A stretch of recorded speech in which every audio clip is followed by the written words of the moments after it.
సభాధ్యక్షులు వ్యవసాయ శాఖ మాత్యులు పెద్దలు తుమ్మల నాగేశ్వరరావు గారి నాయకత్వంలో రైతు భరోసా కార్యక్రమాన్ని ఏర్పాటు చేసి 9 రోజుల్లో 9,000 కోట్ల రూపాయలు 70 లక్షల కుటుంబాల కళ్ళల్లో సంతోషం చూస్తూ ఈ సంబరాలను జరపాలని, ఈ సంబరాలకు నాతో పాటు ముఖ్య అతిథులుగా ఉప ముఖ్యమంత్రి వర్యులు బట్టి విక్రమార్క గారిని,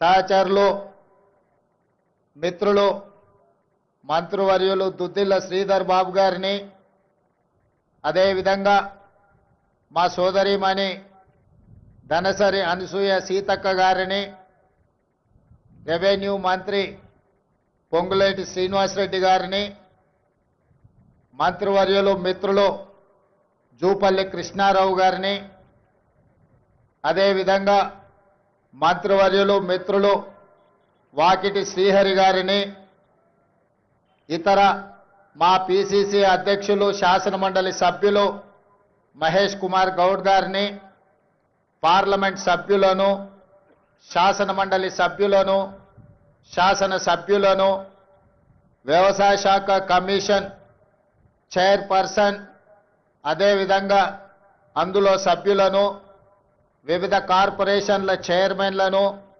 వ్యవసాయ శాఖ అదేవిధంగా ఆర్థిక శాఖ అధికారులను, ప్రాణ సమానులైన వేలాది మంది రైతాంగ సోదరులను ఈ పండగ కార్యక్రమానికి ఆహ్వానించి ఇంత గొప్పగా ఇక్కడ నిర్వహించినందుకు వ్యవసాయ శాఖ మంత్రి గారిని మనస్ఫూర్తిగా నేను అభినందిస్తున్నా. మిత్రులారా, ఈరోజు సచివాలయం సాక్షిగా ఇక్కడ జరుగుతున్న సంబరాలు తెలంగాణ నలుమూలల 1600 రైతు వేదికల ముందు లక్షలాది మంది రైతాంగం, దాదాపుగా 70 లక్షల కుటుంబాలు, 1,49,00,000 ఎకరాల యజమానులు 9,000 కోట్ల రూపాయలు రైతు భరోసా పథకంలో భాగంగా ఈ 9 రోజుల్లోనే వాళ్ళ ఖాతాలో జమ అయ్యి ఈరోజు ఈ పండుగను, ఈ సంబరాలను జరుపుకుంటున్నందుకు మనస్ఫూర్తిగా వారందరినీ అభినందిస్తున్నా. ఒక ప్రజాప్రతినిధిగా ప్రజల ఆశీర్వాదంతో ముఖ్యంగా తెలంగాణ రైతాంగం అండగా నిలబడి ఒక జడ్పీటీసీగా, శాసనమండలి సభ్యుడుగా, శాసనసభ్యుడుగా, పార్లమెంట్ సభ్యుడుగా ఈనాడు తెలంగాణ రాష్ట్రానికి అతి చిన్న వయసులో ముఖ్యమంత్రిగా అవకాశాన్ని ఇచ్చి ఆశీర్వదించిన లక్షలాది మంది తెలంగాణ రైతాంగానికి మనస్ఫూర్తిగా నేను కృతజ్ఞతలు తెలియజేస్తున్న మిత్రులారా, మీకు అందరికీ తెలుసు, ఈ తెలంగాణ గడ్డ మీద నుంచి ఆనాడు భూమి కోసం, భుక్తి కోసం, విముక్తి కోసం జరిగిన సాయుధ రైతాంగ పోరాటాలు మీకు తెలుసు. ఆనాడు ఆదిలాబాదు అడవి బిడ్డలు రామ్జీ గోండు, కొమరం భీం, జల్ జమీన్ జంగల్ కోసం ఆనాడు అసూలు బాసిన విషయాలు తెలుసు. ఈ తెలంగాణ మొత్తం, ఈ తెలంగాణ చరిత్ర పుటల్ని ఒక్కసారి పరిశీలిస్తే భూమి చుట్టూనే మన పోరాటాలు, భూమి చుట్టూతోనే మన త్యాగాలు, భూమి చుట్టూతోనే మన జీవితాలు, భూమితో బుడిపడ్డ జీవితం మన తెలంగాణ రైతాంగ జీవితం.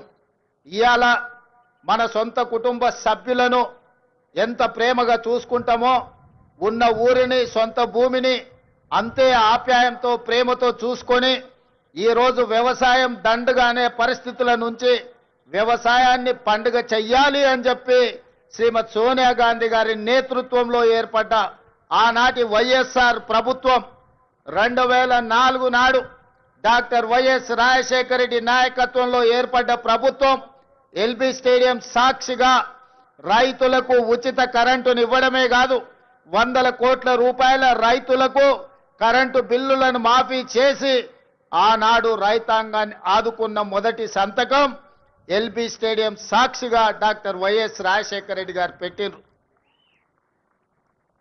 ఆనాటి సోనియా గాంధీ గారి ఆదేశాలను తీసుకున్న, రాహుల్ గాంధీ గారి అండగా ఏర్పాటు చేసిన ఈ ప్రజా ప్రభుత్వం మొట్టమొదటి ప్రాధాన్యత రైతాంగం.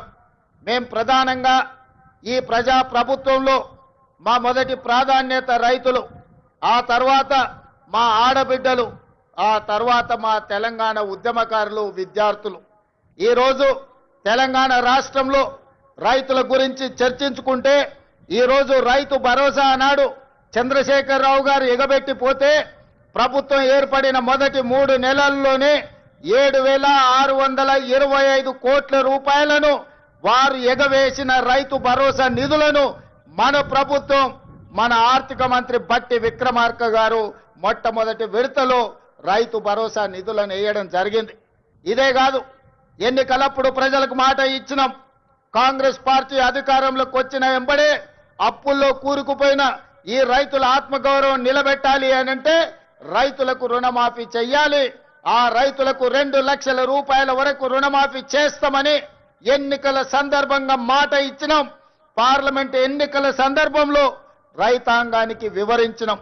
దాన్ని దృష్టిలో పెట్టుకొని మొదటి సంవత్సరంలోనే 25,35,964 మంది రైతులకు 20,617 కోట్ల రూపాయలు వాళ్ళ ఖాతాలో వేసి 2 లక్షల రూపాయల వరకు రైతుల మీద ఉన్న భారాన్ని అప్పు విముక్తి కలిగించినాం.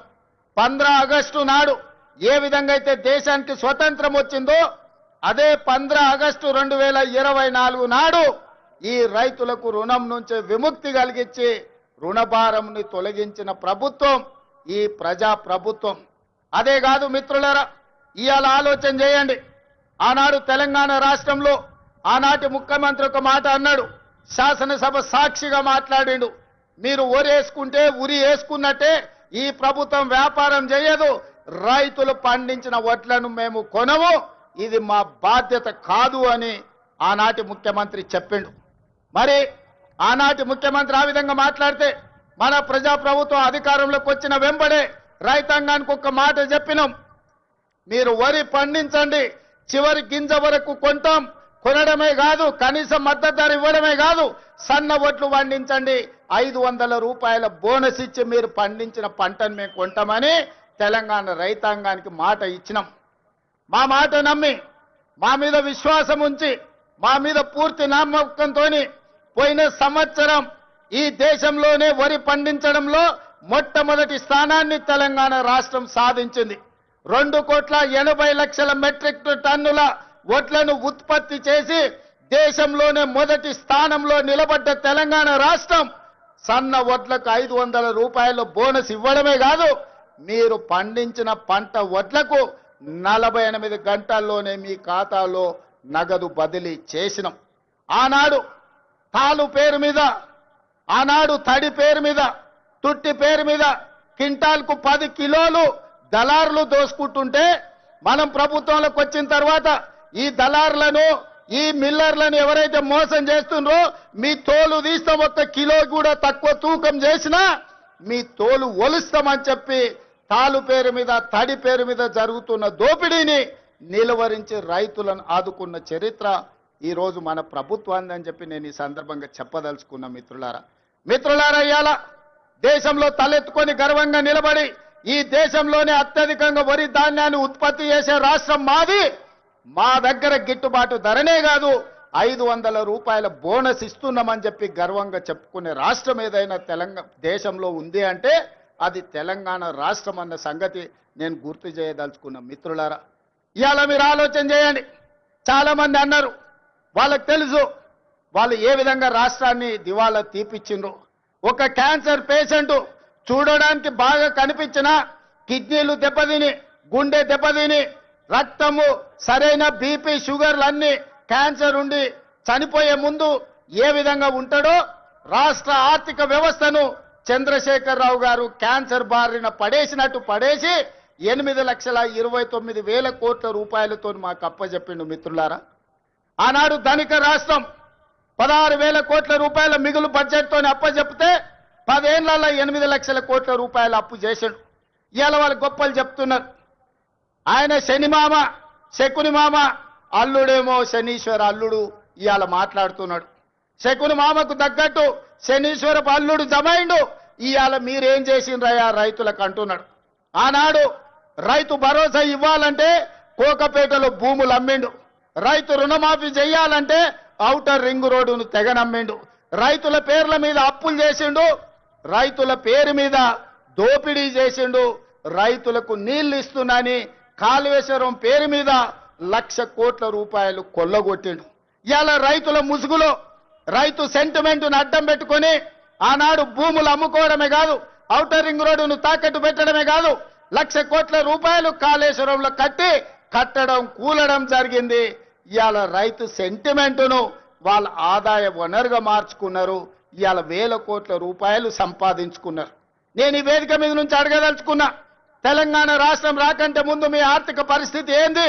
ఇవాళ మోయినాబాద్లో హరీష్ రావుకు ఫామ్ హౌస్ ఎట్లొచ్చింది, జన్వాడలో కేటీఆర్కు ఫామ్ హౌస్ ఎట్లొచ్చింది, గజ్వేల్ ఎర్రవల్లిలో కేసీఆర్కు 100 ఎకరాల ఫామ్ హౌజులు ఎట్లొచ్చినాయి, ఇవాళ టీవీలు ఎట్లొచ్చినాయి, పేపర్లు ఎట్లొచ్చినాయి, 1,000 కోట్ల రూపాయల పెట్టుబడులు మీకెట్లొచ్చినాయి? మరి మీరేమో 1,000 కోట్ల రూపాయల అధిపతులుగా మారిండ్రు, మీరు ఐశ్వర్యవంతులైనరు. రాష్ట్రం ఎందుకు దివాలా తీసింది? రాష్ట్రానికి 8 లక్షల కోట్ల రూపాయలు అప్పెట్లొచ్చిందని నేను అడుగుతున్నా. 10 ఏళ్లల్లా ఆగర్భ శ్రీమంతులు మీరైనరు. అమీర్లలాగా నిజాం నవాబుల కంటే ధనవంతులుగా మీరు మారినరు. దేశంలోనే ధనిక రాష్ట్రమైన తెలంగాణ ఇవాళ దివాలా తీసింది. చివరికి 1,00,000 రూపాయల రుణమాఫీ చేస్తాన్న మీరు 4 విడతలు అన్నారు. అసలు మీరన్నారు మిత్తి మీరే కడతా అన్నారు. అసలు లేదు మిత్తి లేదు. ఇవాళ రైతులను దివాలా తీపించిన పరిస్థితి మీది. అక్కడి నుంచి ఒక్కొక్కటిగా సరిదిద్దుకుంటూ ఇవాళ నేను చెప్పదలుచుకున్నా. ఇవాళ విద్యార్థులారా మీరు గుర్తు చేసుకోండి, మీ పాఠశాలలు మూసేసే పరిస్థితి, వేలాది పాఠశాలలు మూపించండు. ప్రభుత్వం నోటిఫికేషన్లు ఇవ్వలే. ఉద్యోగాల నోటిఫికేషన్ల కోసం ఇందిరా పార్క్ దగ్గర, లేకపోతే అశోక్ నగర్ చౌరస్తా దగ్గర, దిల్సుఖ్నగర్ చౌరస్తా దగ్గర, అమీర్పేట్ చౌరస్తా దగ్గర వేలాది మంది విద్యార్థుల నిరసన కార్యక్రమాలు ఆనాడు ఉద్యోగాల కోసం చేశారు. కానీ మన ప్రభుత్వం వచ్చిన తర్వాత మేము మీద నోటిఫికేషన్లు ఇస్తే ఇన్ని నోటిఫికేషన్లు ఎంబడెంబడే వద్దు, మేము చదువుకోలేకపోతున్నాం, నోటిఫికేషన్లను వాయిదా వేయండి. ఈ దేశంలో ఏదైనా ఒక రాష్ట్రంలో ధర్నా జరిగిందంటే అది తెలంగాణ రాష్ట్రంలోనే. 10 ఏళ్లు వాళ్ళు చేయలేని పని మొదటి సంవత్సరంలోనే 60,000 ప్రభుత్వ ఉద్యోగ నియామకాలు చేపట్టి, ఒకవేళ లెక్క తప్పంటారని ఎల్బీ స్టేడియంలో ఎక్కడైతే మేము బాధ్యత చేపట్టినామో ప్రతి నిరుద్యోగ యువకుని వాళ్ళ తల్లిదండ్రులతో అక్కడికి పిలిపించి వాళ్ళకు నియామక పత్రాలు అందించి తలలు లెక్కబెట్టి 60,000 మంది నిరుద్యోగ యువకులకు ఈ దేశంలో ఒక్క సంవత్సరంలో ఉద్యోగాలు ఇచ్చిన ప్రభుత్వం ప్రజా ప్రభుత్వం, మన ప్రభుత్వం. నేను ధైర్యంగా చెబుతున్నా, లెక్క పెట్టుకుంటా అంటే తారీఖు చెప్పు, 60,000 మందిని లైన్గా ఇదే సచివాలయం ముందల నిలబెట్టి ప్రతి తల లెక్క కట్టి 60,000 ఉద్యోగాలు ఇచ్చినట్టు నేను నిరూపిస్తా. చంద్రశేఖర్ రావు, 10 ఏళ్లలో నువ్వు ఎన్ని ఇచ్చినావో ప్రజలకు ఒకసారి సమాధానం చెప్పు అని నేను అడుగుతున్నా.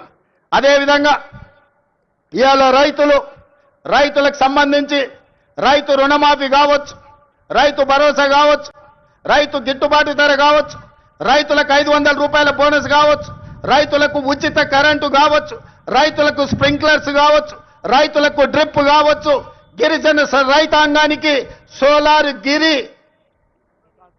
గిరి వికాసంలో సోలార్ పంపు సెట్లు కావచ్చు. దేని మీద నువ్వు చర్చ చేస్తావు?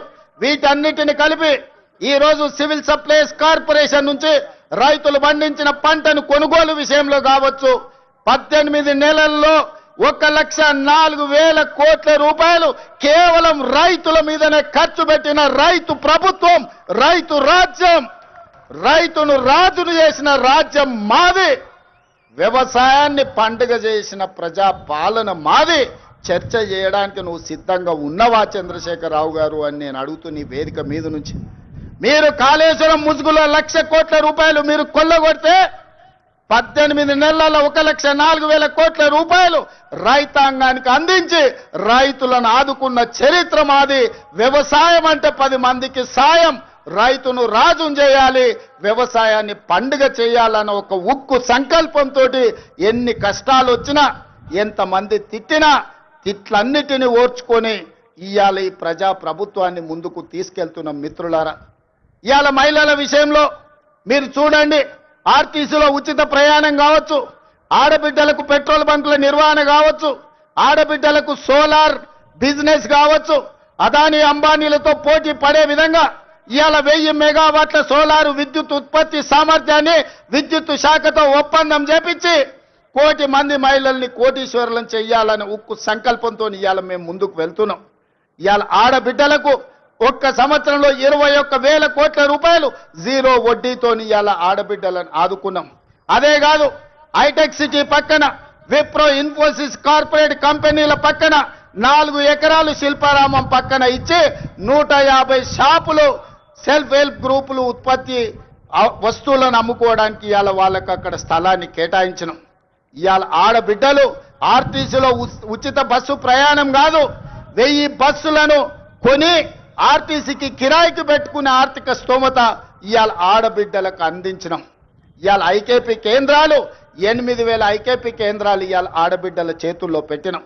గ్రామాలలో ఉన్న పాఠశాలల్ని అమ్మ ఆదర్శ పాఠశాల మీద ఆడబిడ్డల చేతిలో పెట్టి పిల్లల భవిష్యత్తు ఆడబిడ్డల చేతిలో భద్రమని ఇవాళ అమ్మ ఆదర్శ పాఠశాలలు తీసుకొచ్చినాం. ఇవాళ పాఠశాలల్లో పిల్లల బట్టలు ఒకనాడు కార్పొరేట్ కంపెనీలు కుట్టేటి, ఇవాళ వాటిని రద్దు చేసి ఆడబిడ్డలకే బట్టలు కుట్టే వ్యాపారాన్ని ఇవాళ ఆడబిడ్డలకే అందించినాం. ఇప్పుడు పాఠశాలల్లో తిను వస్తువులను, కూరగాయలను, పాలు, పండ్లు అన్ని సరఫరా ఒకప్పుడు వ్యాపారాలు కార్పొరేట్ సంస్థలు చేస్తుంటే వాటన్నిటిని రద్దు చేసి స్వయం సహాయక సంఘాలకు అందించి ఇవాళ ఆడబిడ్డల చేతుల్లో పిల్లల భవిష్యత్తు భద్రంగా ఉంటుంది అని ఇవాళ ఆడబిడ్డలకు అప్పచెప్పినాం. అందుకే మిత్రులారా, రైతులు కావచ్చు, మహిళలు కావచ్చు, నిరుద్యోగ యువకులు కావచ్చు, ఈ ప్రజాపాలనలో భద్రంగా ఉండాలి అని మేము ఈరోజు ప్రయత్నం చేస్తున్నాం. అందుకే ఈ వేదిక మీద నుంచి 4 కోట్ల తెలంగాణ ప్రజలకు విజ్ఞప్తి చేస్తున్నా. ఆలోచన చేయండి, అంచనా వేయండి, బేరీజు కట్టండి. 10 ఏళ్ల వాళ్ళ పాలన ఎట్లుందో, 18 నెలల్లో మా మిత్రుల పరిపాలన ఎట్లుందో మీరు చర్చ పెట్టండి. చెట్టు కింద పెట్టండి, పెళ్లి కాడ పెట్టండి, చావు దగ్గరకు పోయినప్పుడు మాట్లాడండి, కళ్ళు కాంపౌండ్ కాడ మాట్లాడండి, దావత్ కాడ మాట్లాడండి, ఏడికెళ్ళినా చర్చ పెట్టండి. 10 ఏళ్లలో ఆయన చేసిందేందో, 18 నెలల్లో మనం చేసిందేందో చర్చ పెట్టండి. చంద్రశేఖరరావు గారు ఇవాళను కుట్రలు కుతంత్రాలతోని ఆనాడు కృష్ణా నది మీద కాంగ్రెస్ పార్టీ ఉమ్మడి రాష్ట్రంలో ప్రారంభించిన ప్రాజెక్టులు 10 ఏళ్లలో ఏ ఒక్కటి పూర్తి చేయలే. పాలమూరు రంగారెడ్డి ఎత్తిపోతల ఎడారిగా మారింది, కల్వకుర్తి ఆగిపోయింది, భీమా, నెట్టంపాడు, కోయిల్ సాగర్, ఎస్ఎల్బిసి, సీతారామ, అదే విధంగా దేవాదుల, సమ్మక్క సారలమ్మ, ప్రాణహిత చేవెళ్ళ ఏ ప్రాజెక్టులు చూసినా ఎక్కడి అక్కడనే పడ్డాయి. ప్రాణహిత చేవెళ్ళ పేరు మార్చి, ఊరు మార్చి, పేరు మార్చి, అంచనాలు పెంచి 1,00,000 కోట్లు కొల్లగొట్టిన కాళేశ్వరం నువ్వు కట్టిన 3 ఏళ్లకే కూలేశ్వరం అయింది. 1,00,000 కోట్లు గంగలో కొట్టుకపోయినాయి. ఇవాళ గోదావరిలో కొట్టుకపోవడానికి కారణం నువ్వు కాదా? నీ అవినీతి కాదా? నీ కుటుంబం 1,000 కోట్ల రూపాయల దోపిడీకి పాల్పడి నాణ్యత లోపం వల్ల, ప్రణాళిక లోపం వల్ల మేడిగడ్డ, అన్నారం, సుందిళ్ళ కూలిపోయిన మాట వాస్తవం కాదా? ఈ ప్రాజెక్టులు కూలిపోయినందుకు నిన్ను ఆ చిన్న కాళేశ్వరంలోనే ఉరి తీసినా తప్పు లేదని అక్కడి రైతాంగం అంటున్న మాట నిజం కాదా? వ్యవసాయం మీద 2 లక్షల కోట్లు ఖర్చయినాయి మిత్రులారా. కేవలం కాంట్రాక్టర్లకు 2 లక్షల కోట్ల రూపాయల బిల్లులు చెల్లించాడు. మరి 1000 కోట్లతో పూర్తి కావాల్సిన కల్వకుర్తి ఎందుకు ఆగిపోయింది? 300 కోట్లతో పూర్తి కావాల్సిన భీమా ఎందుకు ఆగిపోయింది?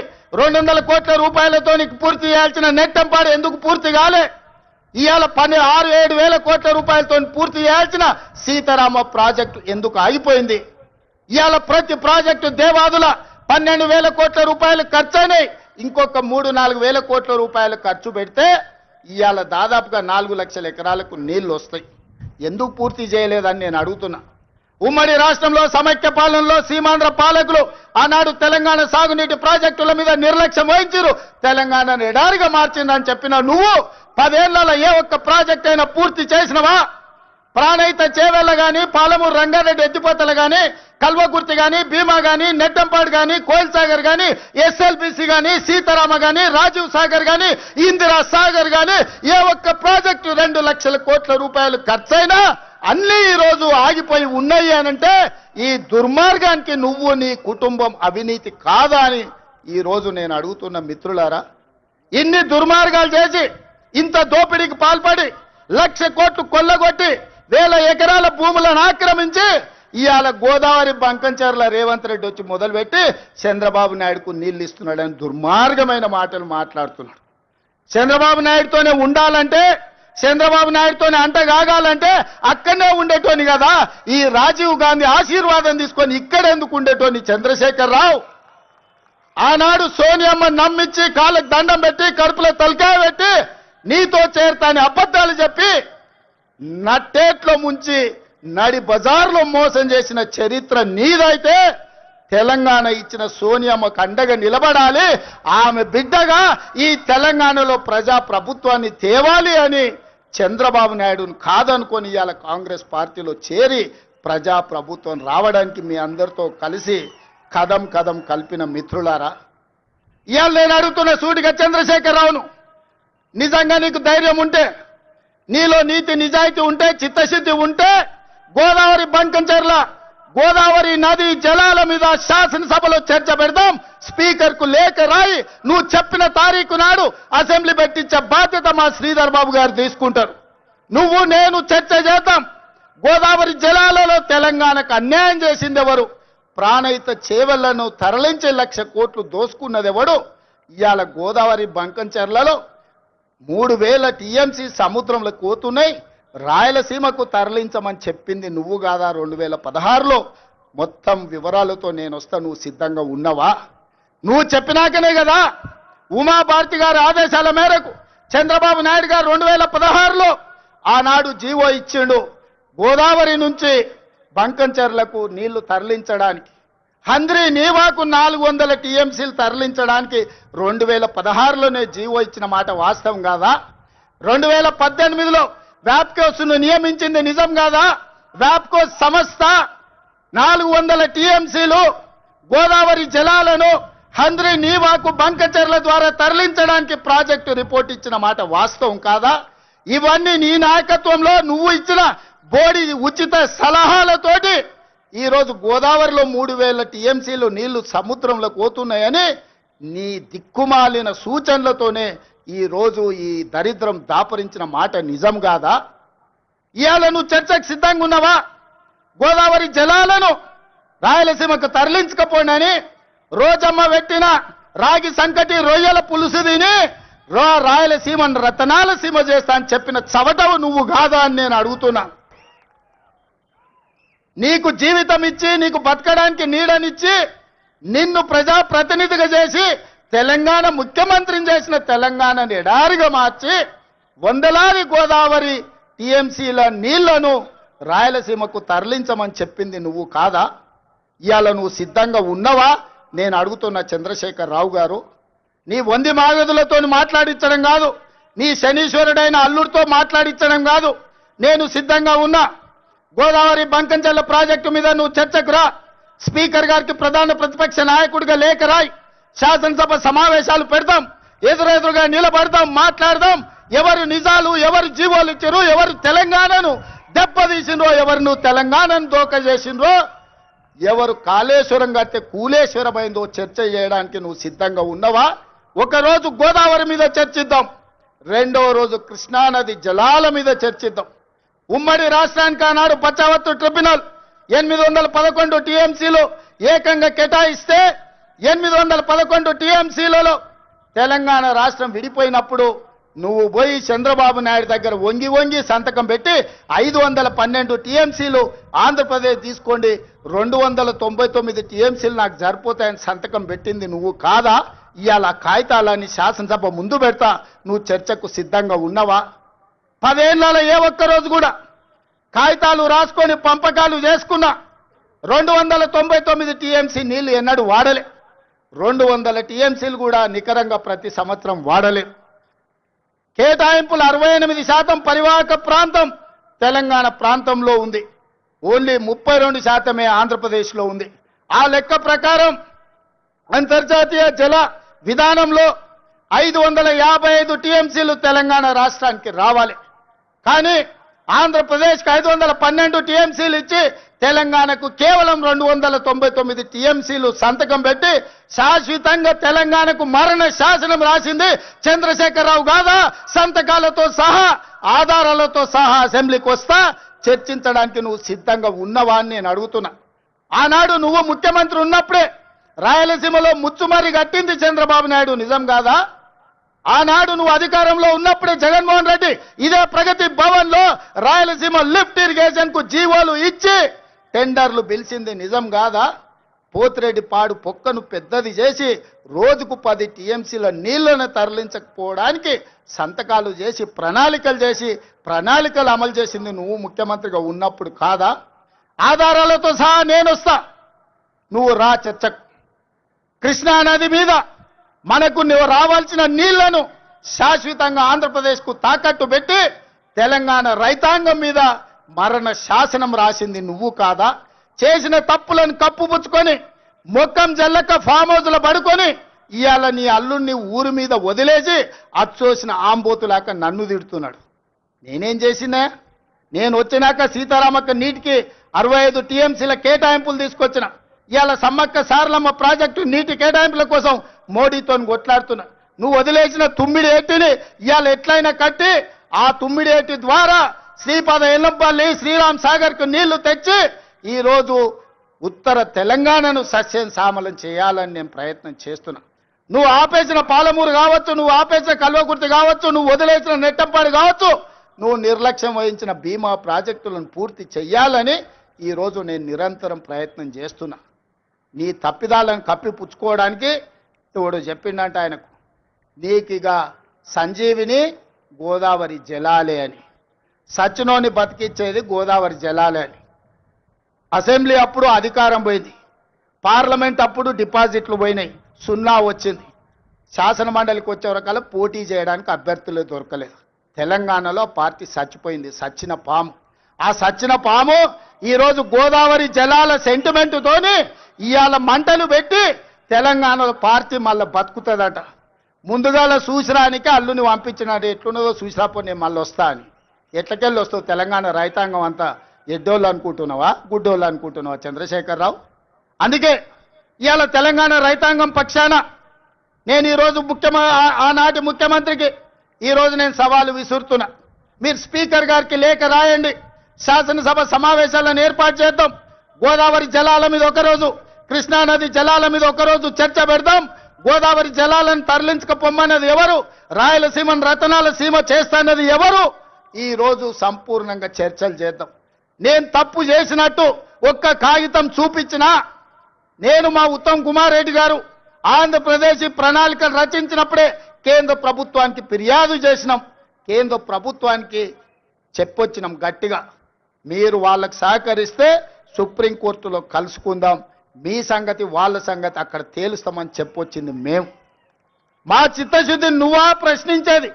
10 ఏళ్ళు రాష్ట్రాన్ని దోసుకొని తెలంగాణను ఎడారిగా మార్చి ప్రాజెక్టులన్నిటిని పడావు పెట్టి ఈ రోజు నువ్వు ఫామ్ హౌస్లో పడుకున్న నువ్వు ఈ ప్రజా ప్రభుత్వాన్ని నిందిస్తావా? అందుకే మిత్రులారా, మళ్ళొక్కసారి చెప్తున్నా మీడియా మిత్రుల ద్వారా చంద్రశేఖరరావు గారికి నేను సూటిగా సవాలు విసురుతున్నా. గోదావరి బంకంచెర్ల మీద పూర్తి స్థాయిలో చర్చ చేద్దాం. మీరు స్పీకర్ గారికి లేఖ రాయండి. మీరు ఏ తారీఖు నాడు పెడితే ఆ తారీఖు నాడు మా ప్రజా ప్రభుత్వం చర్చలకు సిద్ధంగా ఉంది. ఆధారాలన్నీ నేను తీసుకొని వస్తా. తెలంగాణ ద్రోహులెవరో, గోదావరి జలాల దొంగలెవరో శాసనసభలోనే తేలుస్తాం. నీకు నీ అల్లునికి చిత్తశుద్ధి ఉంటే చర్చకు తీసుకొని రా, అప్పుడు మాట్లాడదాం తప్ప అబద్ధాల ప్రచారంతోని ప్రజల్ని మభ్యపెడతామంటే ఈడెవడు ఊరుకునేవాడు లేడు. అప్పుడంటే పెద్ద మనిషి జానారెడ్డి గారు నీతోనే ఎందుకులే అనుకున్నాడు. ఇప్పుడు అట్లాంటి పరిస్థితి ఏం లేదు. రా, వస్తే చెప్తా శాసనసభలో నీ సంగతి. అందుకే మిత్రులారా, ఇవాళ నేను ఒక్కటే మాట చెప్పదలుచుకున్నా. వ్యవసాయం దండగ కాదు, వ్యవసాయం పండుగ. రైతు రాజును చేయడమే మా లక్ష్యం. ఈ రైతుల కోసం ఎంత దాకైనా ఎవరితోనైనా కొట్లాడతాం. ఈ తెలంగాణ రైతాంగానికి వ్యవసాయాన్ని లాభసాటిగా చేసే వరకు మా ప్రభుత్వం అండగా నిలబడుతుంది. ఈ రైతాంగ ఆశీర్వాదం ఉన్నోడే రాజు అవుతాడు. ఈ రైతులు తిరస్కరించినోడు ఎవడైనా రావణుడు అవుతాడు. అందుకే రావణాసురుడు అయిపోయి ఫామ్ హౌస్లో నిద్రపోతున్నాడు. ఇవాళ రైతును రాజు చేసే ప్రభుత్వం ఈ వేదిక మీద ఉన్నది. ఇంత మంచి కార్యక్రమాన్ని ఏర్పాటు చేసి తెలంగాణ రైతాంగంతో మాట్లాడడానికి అవకాశం కల్పించిన వ్యవసాయ శాఖ, ఆర్థిక శాఖకు మనస్ఫూర్తిగా కృతజ్ఞతలు తెలియజేస్తూ నెక్స్ట్ ఈ అసైన్మెంట్ కంప్లీట్ అయింది. బట్టి గారు ఏదో విరామం తీసుకుందాం అనుకుంటున్నట్టున్నాడు. బట్టి గారికి విరామం లేదు. రాజీవ్ యువ వికాసం వారు ప్రకటించారు. రాబోయే రోజుల్లో రాజీవ్ యువ వికాసమే మన ఛాలెంజ్. నెక్స్ట్ రాజీవ్ యువ వికాసాన్ని ముందుకు నడిపించి యువకులను ఆదుకునే ప్రణాళికలు సిద్ధం చేసుకొని మీ ముందుకు వస్తాం. మీ ఆశీర్వాదం పొందుతాం. ఇంతకు ముందే నేను గాంధీ భవన్లో ఒక మాట చెప్పిన. 94 నుంచి 2004 2 సార్లు టీడీపీ అధికారంలో ఉంది. 2004 నుంచి 2014 వరకు కాంగ్రెస్ పార్టీ 2 సార్లు అధికారంలో ఉంది. 2004 నుంచి 2023 వరకు 2 సార్లు టీఆర్ఎస్ అధికారంలో ఉంది. 2023 నుంచి 2033 వరకు 2 సార్లు మనమే అధికారంలో ఉంటాం. ఈ 10 ఏళ్లు వ్యవసాయాన్ని పండుగ చేస్తాం. మీరు అండగా ఉండాలి, ఆశీర్వదించాలి. మిమ్మల్ని అందరినీ గుండెల్లో పెట్టి చూసుకునే బాధ్యత కాంగ్రెస్ పార్టీ సోనియమ్మ తీసుకుంటుందని తెలియజేస్తూ మీ అందరి దగ్గర సెలవు తీసుకుంటున్న మిత్రులారా.